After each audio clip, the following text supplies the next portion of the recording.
రండి మన అన్య భాషలో ప్రార్థన చేద్దాం. అఖరఖ లఖ లఖ రఖం మఖరి రిఖో రఖ మారా సలా సలా లఖ రోకరి అమారా ఖరఖ మోరి అఖర కొలోకరి సురఖ మారై సోరి రఖర మరి లఖరూరా మఖిస్కరో తిజరి. అయిందా అన్య భాషలో ప్రార్థన? చేసిండ్రా?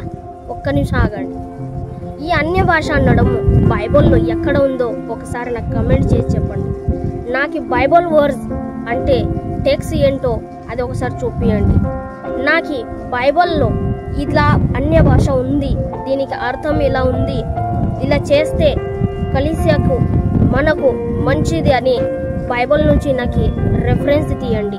రెఫరెన్స్ ఒకవేళ బైబిల్కి అనుకూలంగా ఉంటే నేను అడ్డుకోను, బైబిల్కి అనుకూలంగా లేకుంటే నేను మిమ్మల్ని కూడా మీరు చెప్పే వాళ్ళకు కూడా అన్య భాష మాట్లాడకండి అని నేను విరోధం చేస్తాను. ఎందుకంటే నేను బైబిల్ని తప్ప మనుషులని నమ్మను.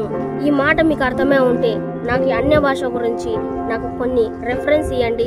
నేను దాని గురించి తెలుసుకుంటాను, అర్థం చేసుకుంటాను. తర్వాత నెక్స్ట్ వీడియోలో కలుస్తాను.